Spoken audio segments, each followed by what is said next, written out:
Hoje vivemos numa era digital extremamente tecnológica, que faz com que a gente tenha que ter um olhar bem sensível e cuidadoso para a educação da parte motora, que talvez antes não era tão necessária, né?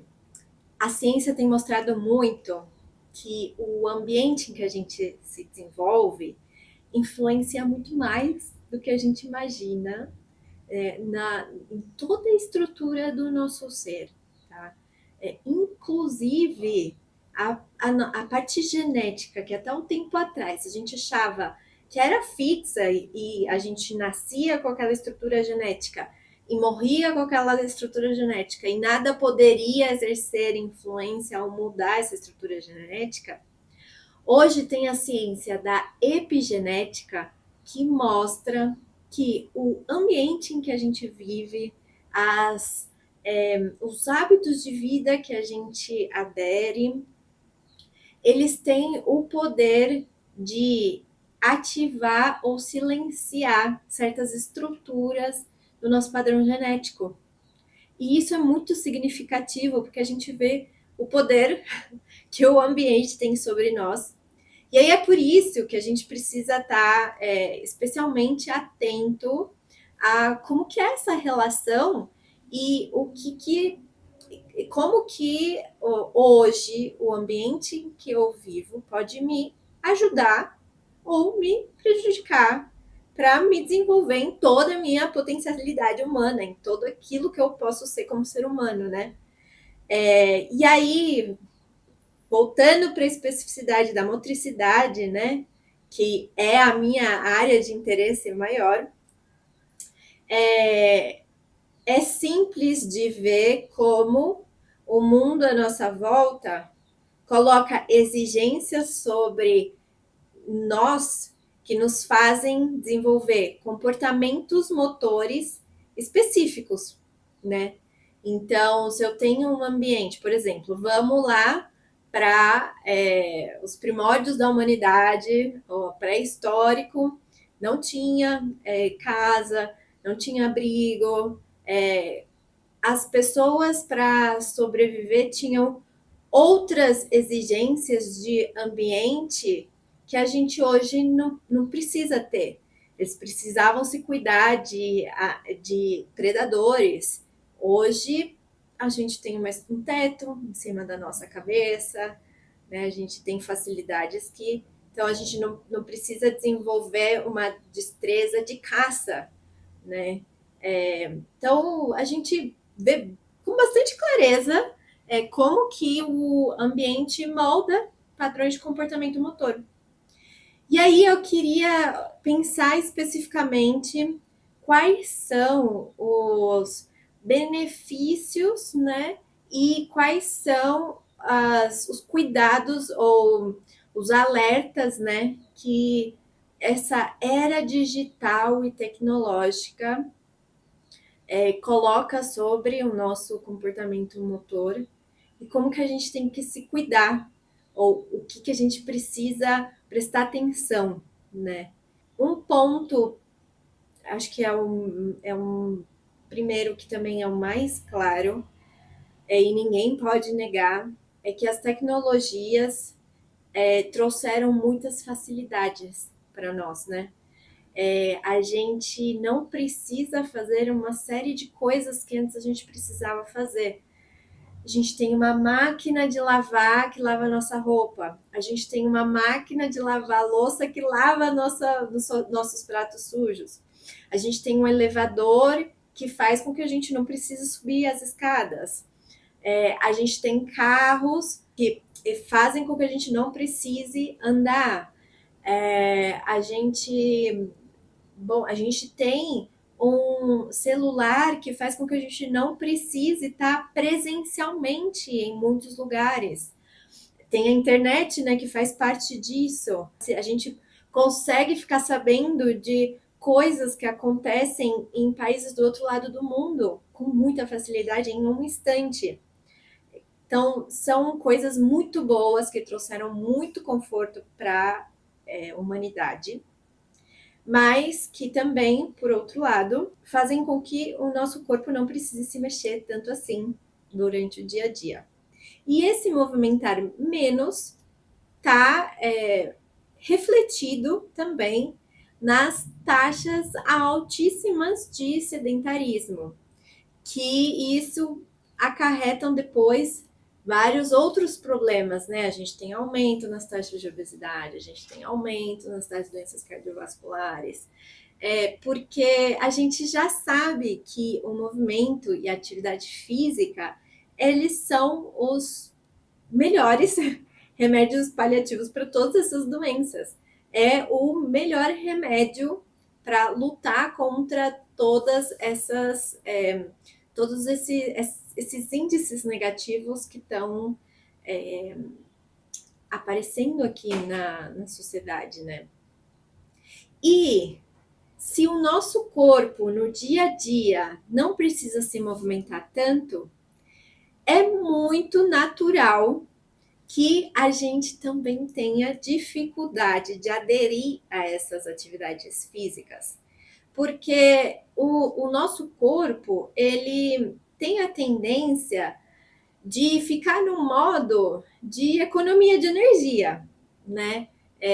Tudo aquilo que está mais fácil e que já está, digamos que eu estou numa rotina, beleza, eu não preciso gastar energia lavando roupa, não preciso gastar energia lavando louça, eu não preciso gastar energia subindo uma escada. O corpo gosta disso, ele gosta de um estado de economia de energia. Sair desse padrão de comodidade é um ato de desconforto. E isso aciona no corpo porque, calma, é um alerta, não estou mais num estado tão tranquilo, né, tão tranquilo da minha sobrevivência, então ele fica no estado de alerta. Por isso que é tão difícil para a gente entrar e aderir a novos hábitos. E se eu trabalho essa atividade física, esse movimento, desde pequeno, desde a infância, desde que o bebê nasce, eu vou construindo essa motricidade, eu vou construindo esse bom relacionamento com o meu corpo, eu vou construindo esse repertório motor. Depois, na idade adulta, o corpo já tem essa vivência, já fez parte do dia a dia dele ter essas experiências, então ele fica mais confortável para aderir e manter esses hábitos ao longo da vida. E isso ajuda o adulto a não perder habilidades, principalmente quando começa o processo de envelhecimento, que daí o processo de envelhecimento a gente vai perdendo todas as nossas funcionalidades aos poucos. Cada adulto vai perder funcionalidade de um jeito diferente, vai perder funcionalidades diferentes. Tem gente que sofre mais do cognitivo, tem gente que sofre mais do motor, tem gente que sofre mais do cardiovascular. Então, cada adulto vai ter ali uma série de circunstâncias de vida que vão fazer com que ele envelheça de determinada forma. Mas quando a gente mantém esses hábitos de vida ativa, esses movimentos, a gente muda esse padrão também de envelhecimento. E isso, assim, a literatura científica está vasto de dados e de provas que realmente isso acontece. A atividade física melhora os índices de pessoas com depressão, melhora a diabetes, melhora o colesterol, melhora a obesidade. Então, tem muita literatura que comprova isso. Vocês devem estar também super cheios, né, de saber disso. Todo mundo sabe disso. E às vezes tem gente que tá cansado de ouvir isso, né? Porque no fundo tá, beleza, eu já sei isso, mas como que eu coloco em prática? E aí eu dou uma sugestão aqui de como fortalecer as próximas gerações para que isso seja mais fácil. A minha sugestão é a gente começar a educar uma geração nova que tenha contato e que tenha essa conforto com o corpo e com o desenvolvimento motor dele desde cedo. Isso vai fazer muita diferença para o desenrolar da vida dele. Então, esse é o meu convite, a gente pensar que a era que a gente está vivendo, tecnológica e digital, está pedindo que a gente preste atenção nesse detalhe. Quantas crianças a gente não vê por aí que, ao invés de estar brincando com o corpo, estão brincando com o celular sem se mexer? Quantas crianças a gente vê perdendo horas e horas parada em frente a uma televisão, ao invés de estar usando o corpo para se mexer, para brincar, para explorar o mundo? Então, é realmente um ponto que precisa de atenção. E esse é o meu convite aqui, fazer com que vocês percebam isso e abram o olhar e falem, beleza, é verdade, a gente tem que tomar uma atitude. E se tá difícil para mim, se para mim é difícil aderir à prática de atividade física, se para mim é difícil aderir a uma vida com hábitos saudáveis, por que eu não começo a cultivar isso nos meus filhos, né? Eu acho que aí a gente começa a fazer mudanças significativas. É óbvio que a gente não pode deixar de pensar nos nossos hábitos hoje, porque eles também são um exemplo para as crianças, né? Quando eles veem a gente fazendo, é um exemplo para elas. Mas uma coisa não exclui a outra, né? Nem você se focar em fazer a sua própria atividade física e nem olhar para a criança e falar, não, a criança que está aqui sob o meu cuidado também precisa disso e eu preciso ajudá-la a ter isso. As duas coisas têm que acontecer ao mesmo tempo, porque vai fazer bem para você e vai fazer bem para ela. Por isso que eu gosto tanto. Eu dou também aulas para as famílias, né? Então, eu gosto muito de promover essa oportunidade em que as gerações se unam e pratiquem atividade física juntos. Obviamente que o padrão de treino não é o que a gente está acostumado a ver, porque eu estou falando que eu estou juntando crianças com adultos.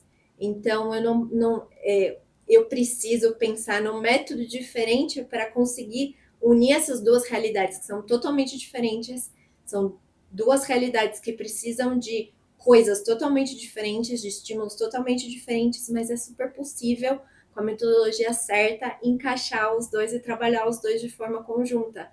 Porque, além de tudo, você trabalha uma conexão afetiva familiar que é extremamente significativa, tanto para o desenvolvimento da criança, quanto também para os próprios pais. É muito significativo você conseguir cultivar essa conexão com seus filhos. E por isso que eu gosto tanto de dar essas aulas em conjunto também. Mas é isso, pessoal. É isso que eu queria trazer para vocês ajustarem o olhar e pensarem, não, realmente dá para fazer algo diferente com a minha criança.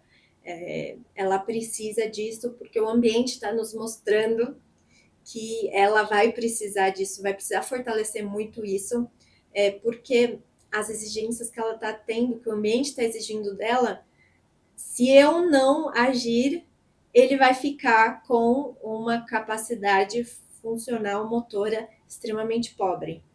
E, infelizmente, é isso que a gente está vendo com as crianças hoje, tá? Se você pega uma turma de crianças numa escola, o nível de padrão motor está muito baixo.